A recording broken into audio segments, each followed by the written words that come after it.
பிருத்வி பிரதேஷுடைய 20th wedding anniversary இருக்காங்க. Happy wedding anniversary. மற்றும் ஆரன் பேலன் 6th பர்த்டே இருக்காங்க. Happy birthday. மற்றும் இன்று Joseph Xavier Mary Selvi 45th wedding anniversary. Happy wedding anniversary.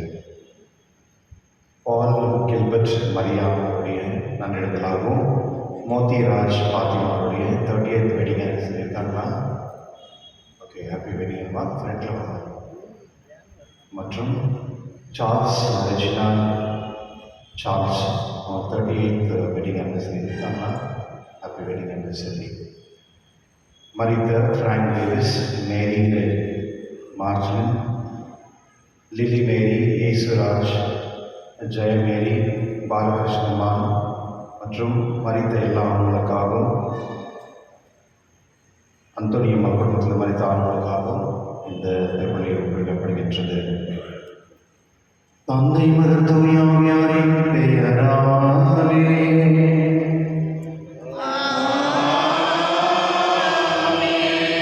நம் ஆண்டவராகிய இயேசு கிறிஸ்துவின் அருளும் கடவுளின் அன்பும் தூய ஆவியாரின் வரவும் உங்கள் அனைவரோடும் இருப்பதாக.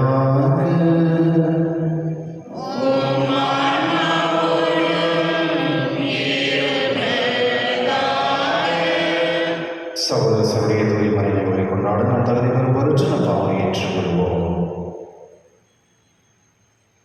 எல்லா உலகிலும்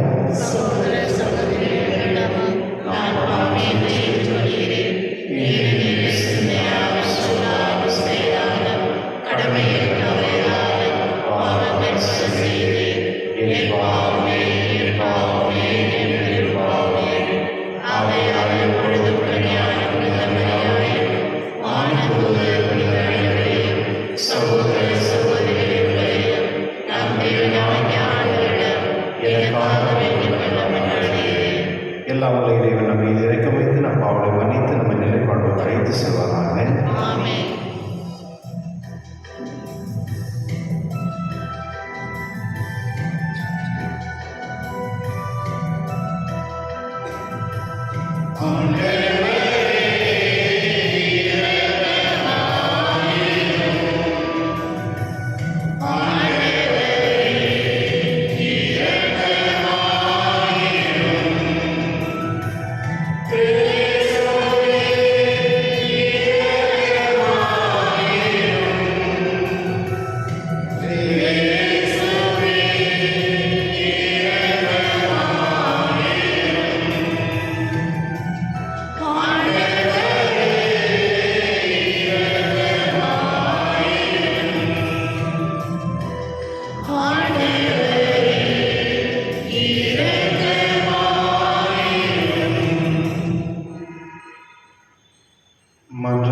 கிறிஸ்து வழியாக உம்மை மன்றாடுகின்றோம்.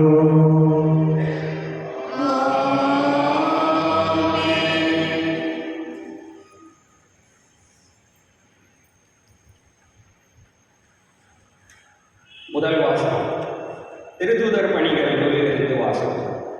அப்போலோ கொரிந்தில் இருந்தபோது பவுல் மலைப்பாங்கான பகுதி வழியாக எபேசு வந்தார். அங்கு அவர் சில சீடர்களை கண்டு அவர்களை நோக்கி, நீங்கள் நம்பிக்கை கொண்டபோது தூய ஆவியால் ஆட்கொள்ளப்பட்டீர்களா என்று கேட்டார்.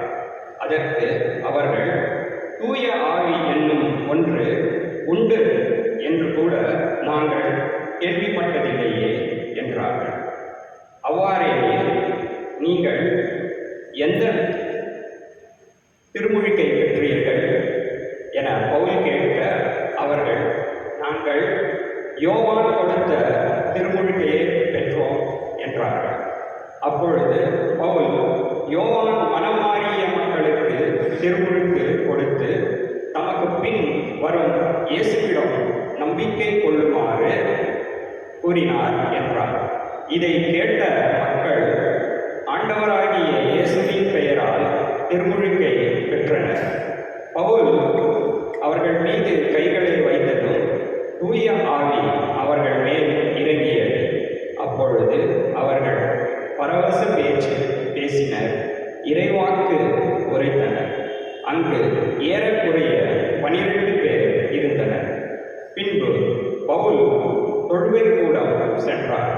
அங்கு அவர் 3 மாதங்கள் இறையாட்சி பற்றி துணிவுடன் மக்களோடு பேசி அவர்களோடு விவாதித்து அவர்களை நம்ப செய்தார்.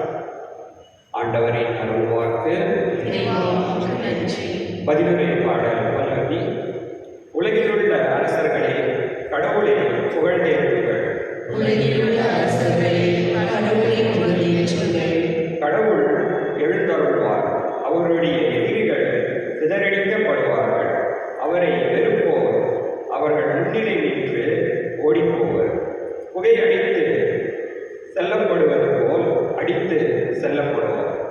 நெருப்பு முன் மெழுகு உருகுவது போல் கடவுள் முன் கொல்லார் அழிந்தொழிவர்.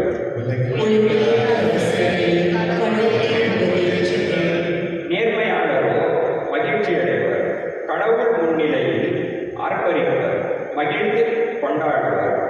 கடவுளை புகழ்ந்து பாடி அவரது பெயரை போற்றுங்கள். ஆண்டவராம் என்பது அவர் தம் பெயராம்.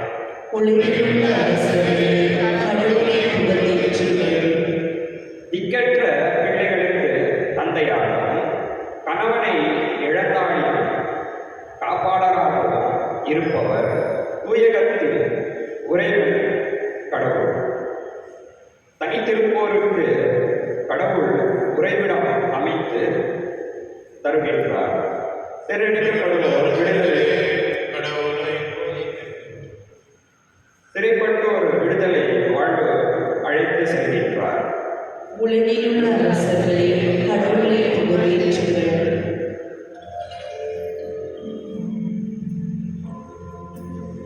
அமர்ந்திருக்கின்றார்.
உருவகம் எதிருமின்றி வெளிப்படையாக பேசுகிறீர்கள்.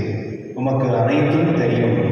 யாரும் நம்மிடம் கேள்வி கேட்க தேவையில்லை என்பதை எங்களுக்கு இப்போது புரிகிறது. இதிலிருந்து நீர் கடவுளிலிருந்து வந்தவர் என்பதை நம்புகிறோம் என்றார்கள். இயேசு அவர்களை பார்த்து, இப்போது நம்புகிறீர்களா? இதோ காலம் வருகிறது, ஏன் வந்தே விட்டது. அப்போது நீங்கள் சிதறடிக்கப்பட்டு ஒவ்வொருவரும் அவரவர் வீட்டுக்கு ஓடி போவீர்கள் என என்னை தனியாக விட்டு விடுவீர்கள். ஆகினும் நான் தனியாக இருப்பதில்லை, தந்தை என்னிடம் இருக்கிறார். என் வழியாக நீங்கள் அமைதி காணும் பொருட்டு நான் இவற்றை உங்களிடம் சொன்னேன். உலகில் உங்களுக்கு துன்பம் உண்டு, எனினும் துணிவுடன் இருங்கள், நான் உலகின் மீது வெற்றி கொண்டு விட்டேன் என்றார். ஆண்டவரின் அருள்வாக்கு.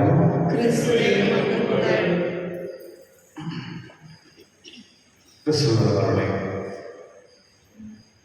சில நேரத்தில் நம்முடைய வாழ்க்கையில் இப்படி நம்ம நினைச்சிருக்கலாம், கடவுள் என்னதான் நம்ம செஞ்சிருக்காரு, நான் எது கேட்டாலும் அந்த மாதிரி எனக்கு எது கடவுள் கொடுத்ததில்லை, மறுபடியும் நான் கேட்குறேன், பட் கடவுளுக்கு காதும் இல்லை பார்வையும் இல்லை அப்படின்னு நினச்சிருக்கலாம். அது மட்டும் இல்லை, சில நேரத்தில் இந்த பொருள் எனக்கு கிடைக்காததில்லை, எனக்கு கடவுளே வேண்டாம் அப்படின்னு கூட சொல்லியிருக்கலாம். இப்போது இருக்கிற உலகத்தில் இருக்கிற மக்கள் எதுக்கு எனக்கு கடவுள் தேவை? எனக்கு தான் மொபைல் இருக்குல்ல, எனக்கு தான் பணம் இருக்குது, அறிவு இருக்குது, நான் நல்ல ஹெல்த்தியாக இருக்கேன், எனக்கு கடவுளுடைய எந்த உதவியும் தேவை, நான் இண்டிபெண்ட்டாக என்னால் இருக்க முடியும் அப்படின்ட்டு கூட இருக்கும் நிறைய பேர் இருக்காங்க. கிறிஸ்துவ சில நேரத்தில் கடவுளுடைய பார்வையும் வேறு, நம்முடைய பார்வையும் வேறு. நம்முடைய பார்வையில் சிலர் பார்க்கும் பொழுது நமக்கு எது மகிழ்ச்சி கொடுக்குதோ அது மட்டும்தான் நம்ம எடுத்துக்கிறோம் தவிர அது இறைவனுக்கு மகிழ்ச்சி கொடுக்குற விஷயத்தை நம்ம எடுத்துக்கிறது. என்னுடைய லட்சியத்தில் நான் பார்க்கும் பொழுது ஆண்டவர் இயேசு அவர்களுக்கு தெளிவாக சில விஷயங்கள் சொல்லும் பொழுது மக்கள் இது சொல்கிறாங்க, இப்பொழுது தான் நீங்கள் தெளிவாக என்கிட்ட பேசுகிறீங்க அப்படின்னு சொல்கிறாங்க. தெளிவாக பேசும் பொழுது நீங்கள் யார் என்பது எங்களுக்கு புரியுது, மற்றும் நீங்கள் கடவுளிலிருந்து வந்தவர்கள் என்னால் புரிந்து கொள்ள முடியுது அப்படின்னு மக்கள் சொல்லும் பொழுது அது மட்டும் இல்லை, நான் நம்புகிறோம் அப்படின்னு சொல்லுவாங்க. அப்போது அதுக்கு முன்னே அவங்க நம்பாமல் இருந்தாங்கன்றது தெளிவுபடுது. உங்களை நம்புகிறோம் அப்படின்னு சொல்லும் பொழுது இயேசு அவரை பார்த்து, இப்போது நீங்கள் நம்புகிறீர்களா அப்படின்னு கேட்டு, நீங்கள் என்னை விட்டு ஓடி போயிடுவீங்க அப்படின்னு சொல்கிறார். என் கூட இருக்க மாட்டீங்க, நீங்கள் என்னை விட்டு ஓடி போயிடுவீங்க, பிரச்சனை வரும்போது நீங்கள் ஓடிடுவீங்க அப்படின்னு.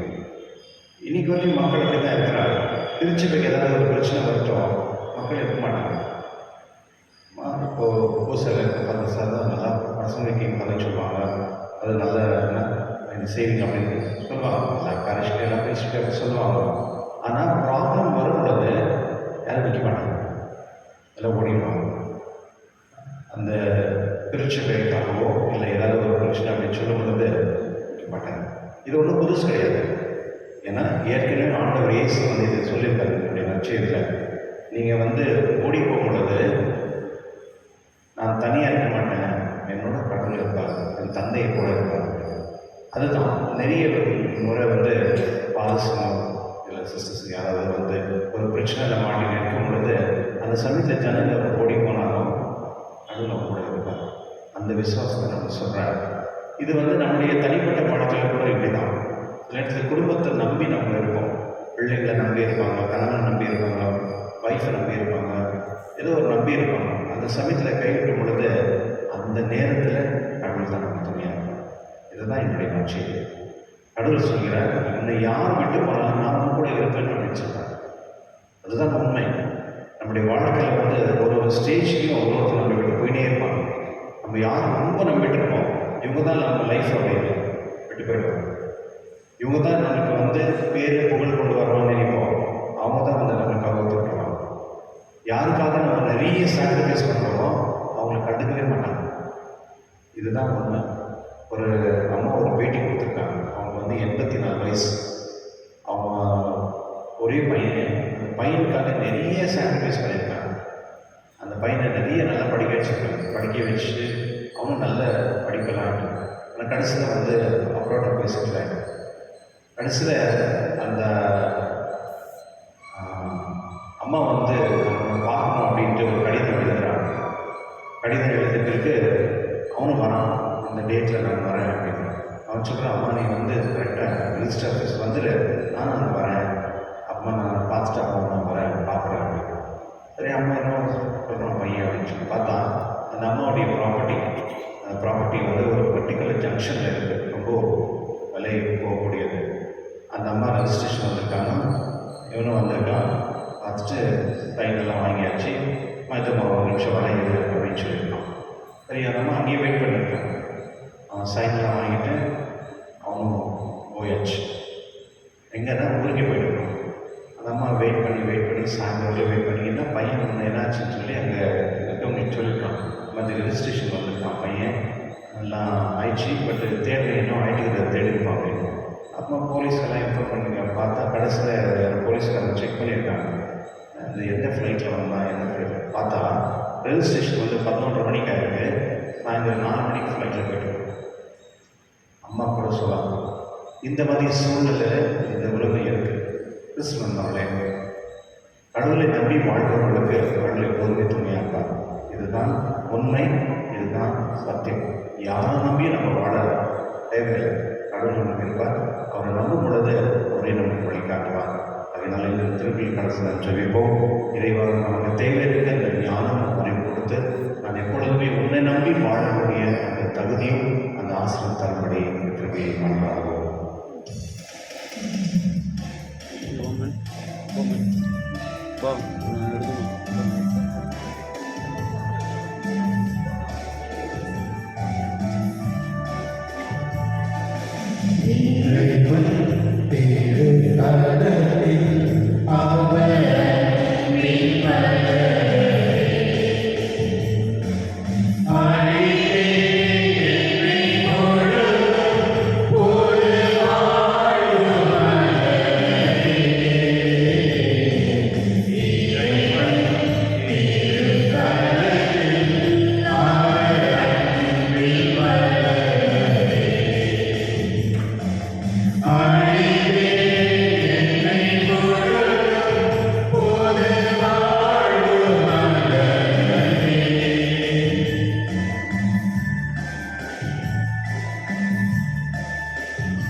சகோதரருடைய நாம் அனைவரும் உங்களும் திருவலி எல்லாம் தந்தையாக எனக்கு ஏற்றதாகபடி ஜெபிப்பேன்.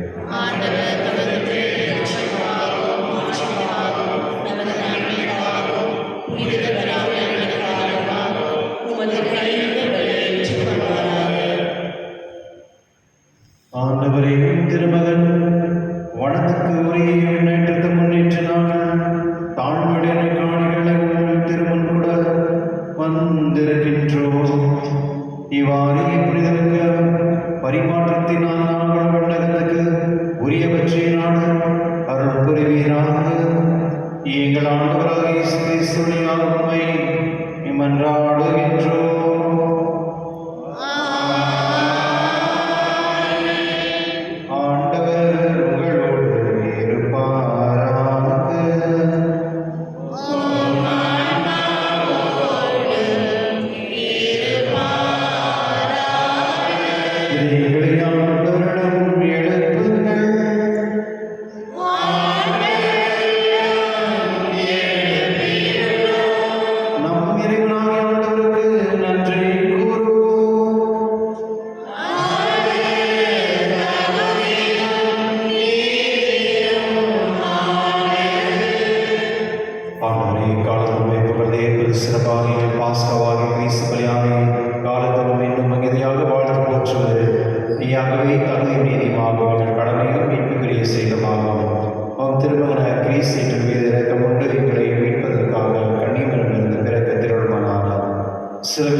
முடிவற்ற அழைப்பிலிருந்து எங்களை விடுவித்தார்.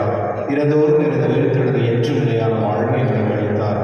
ஆகவே தூதராக தூதர் மரியனை சொல்வோம், ஆட்சிக்குள் மற்றும் ஆலோசனை அணிகள் அனைவரோடும் சேர்ந்து நாங்கள் நமது மகிமை புகழ்ந்து பாடி முடிவென்றி சொல்வதாவது.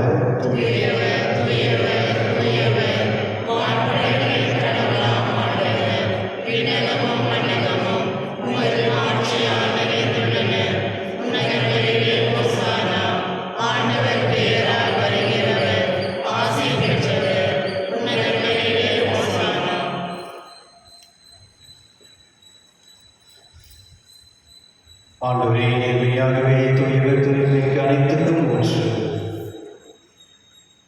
ஆகவே உங்களுடைய ஆவிய பொழுதை காணிகளை தூய்மைப்படுத்த உண்மை வேண்டுகின்றோம். இவ்வாறு எங்கள் ஆண்டவர் இயேசு கிறிஸ்துவின் உடலும் இரத்தமாக எங்களுக்கு மாறுவதாக அவர் பாடுபட்ட உள்ளம் படைந்து தம்மை கழித்த போது அப்பத்திடத்தில் நன்றி செலுத்தி அதை பெற்று தம் சீரர்களுக்கு கூறியதாவது.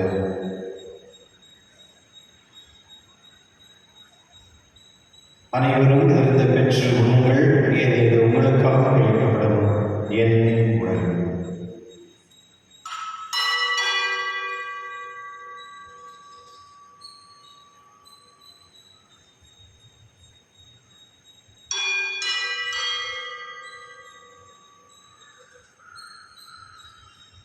அவனவே இருந்து இறந்தை பின் கிண்ணத்தை எடுத்து மீண்டும் உமக்கு நன்றி கூறி தம் சீரர் கழித்தவர் கூறியதாவது. அனைவரும் இதிலிருந்து பெற்று பருங்கள், ஏனெனில் புதிய நிலையான உடன்படிக்கைக்கு ஒரு இரத்தத்தின் கிண்ணம். இது பாவ மன்னிப்புக்கென்று உங்களுக்காக பலருக்காகவும் சிந்தப்படும். இதை நினைவாக செய்யும்.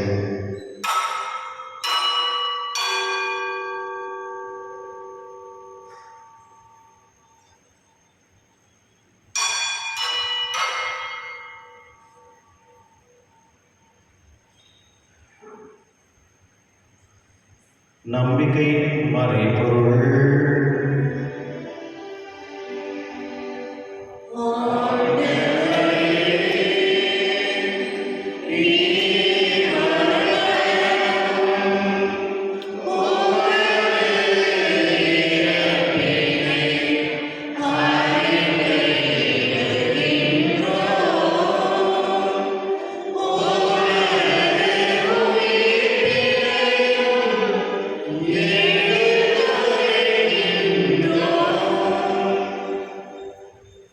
ஆகவே ஆண்டவரே, நாங்கள் கிறிஸ்துவின் இறைப்பினும் உயிர்ப்பின் நிலவ கூர்ந்து வாழும் தருணத்தை மீட்பளிக்கும் கிண்ணத்தை உங்களுக்கு கொடுக்கின்றோம்.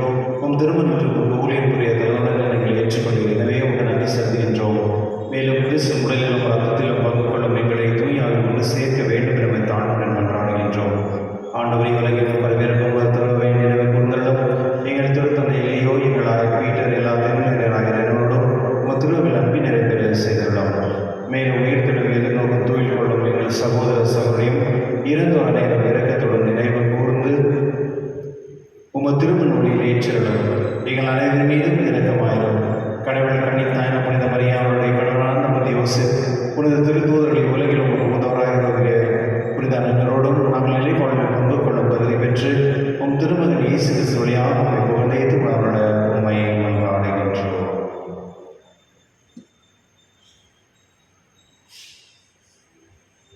இவர் வழியாக இவரோடு இவரில் எல்லாம் இறைவனாகிய தந்தையே தூய ஆவியாரின் ஒன்றிப்பில் எல்லா புகழும் ஆட்சியும் என்றென்றும் உமக்கு உரியதே.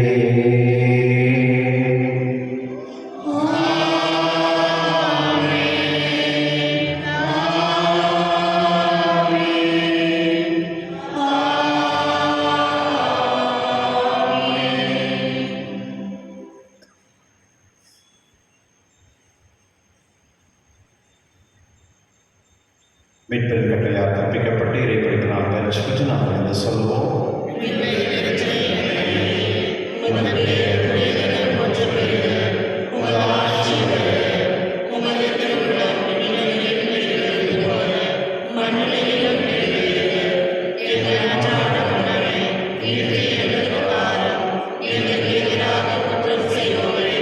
நாங்கள் மன்னிப்பது போல எங்கள் குற்றங்களை மன்னியும்.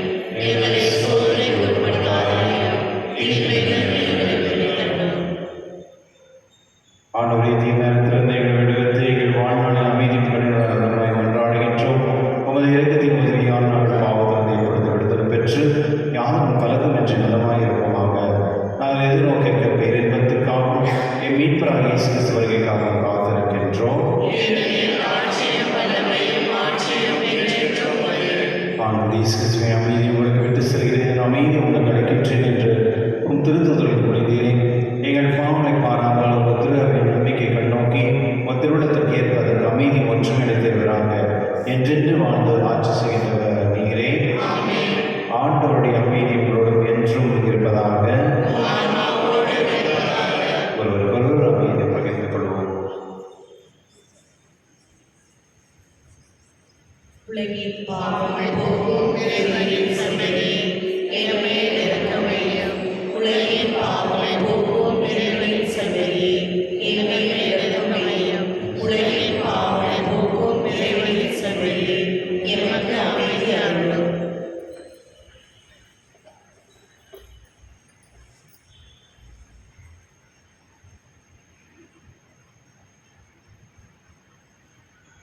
இதோ இறைவன் செம்மறி, நோயின் பாவங்களை போக்குபவர், செம்மறி விருதை அழகை பெற்றோர் பேர் பெற்றோர்.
எனக்குள்ளே உறவாடும் என் தெய்வமே, உம் நினைவில் நான் என்றும் உயிர் வாழ்கிறேன். எனக்குள்ளே உறவாடும் என் தெய்வமே, உம் நினைவில் நான் என்றும் உயிர் வாழ்கிறேன். உன் பாத சுவடுகளில் என் பயணம் தொடர நீயாக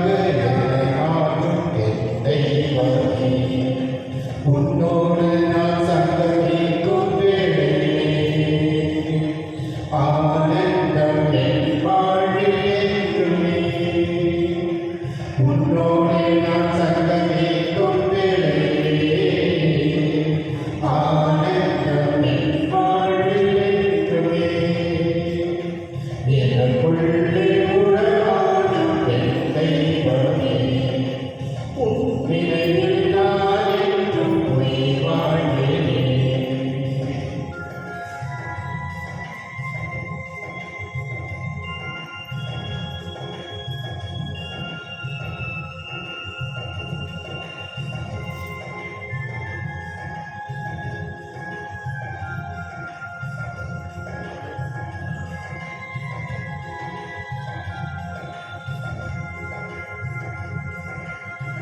உன்னன்பு தூய்மையானது என் வாழ்வில், உன்னன்பே உயர்வானது.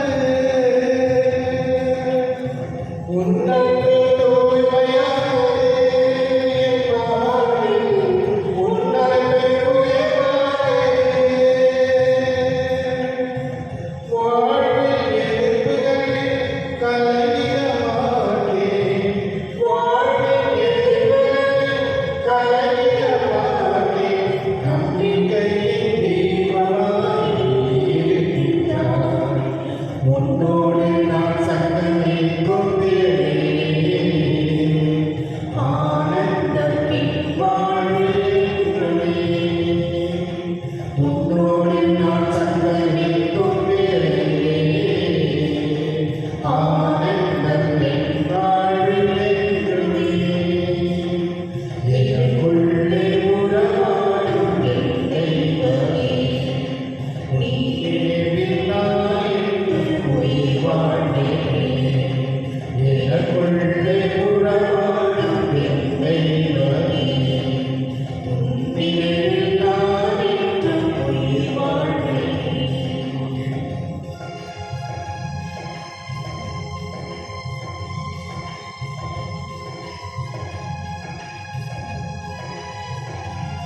உன்னருளே மேலானது என் வாழ்வில் உன் உறவே மாறாதது. உன்னருளே மேலானது என் வாழ்வில் உன் உறவே மாறாதது. உனக்காக நான் என்றும் காத்திருப்பேன். உனக்காக நான் என்றும் காத்திருப்பேன். நிழலாக என்னை என்றும் நீ தொடரும்.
மன்றாடுவோமாக. என்றென்றுமுள்ள எல்லாம் வல்ல இறைவா, இவ்வுலகில் இருக்கும் நாங்கள் விண்ணக மறை நிகழ்வுகளை கொண்டாட அருள்கின்றீர். எங்கள் இயல்பில் உம்மோடு இணைக்கப்பட்டுள்ள இடத்துக்கு எமது கிறிஸ்துவை பற்றுண்டு எம்மை ஏற்று செல்ல அருள்கிறார்கள். எங்கள் ஆண்டவராக கிறிஸ்து வழியாக உம்மை மன்றாடுகின்றோம்.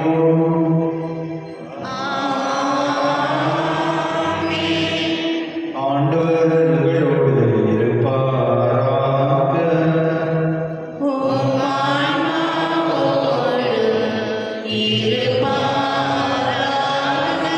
எல்லாம் வல்ல இறைவன் தந்தை, மகன், தூய ஆவியார் அனைவரையும் ஆசீர்வதிப்பாராக.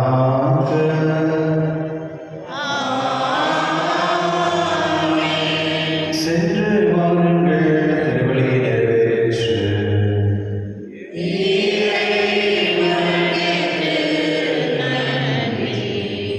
உங்களுக்கு நன்றி. வண்டர்ஃபுல் டே. தந்தை மகன் தூயாவின் பேராலே ஆமென். பரலோகத்தையும் உலகத்தையும் படைத்த எல்லாவற்றையும் பிதாவாகிய சரஸ்வதி சிருஷ்டியே, அவருடைய நாமத்தில் இயேசு கிறிஸ்துவே, பரிசுத்த ஆவியினால் கட்டப்பட்ட சட்டங்களுக்கு பிறந்தார். போன்று பிரார்த்தனை பாடுபட்டு சிலுவையில் அடக்கம் செய்யப்பட்டார்.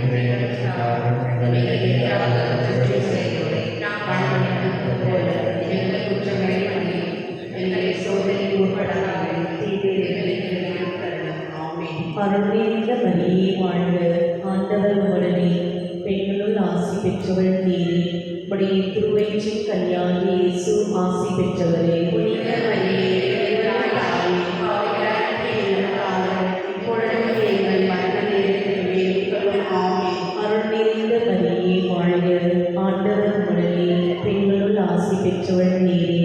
உடைய திருவயிற்று கல்யாணி இயேசு ஆசி பெற்றவரே. புனித மரியே, இறைவனின் தாயே, பாவிகளாகிய எங்களுக்காக இப்பொழுதும் எங்கள் இறப்பின் வேளையிலும் வேண்டிக் ஆமென். அருள் நிறைந்த மரியே வாழ்க, ஆண்டவர் உடனே பெண்களுள் ஆசி பெற்றவள் நீரே.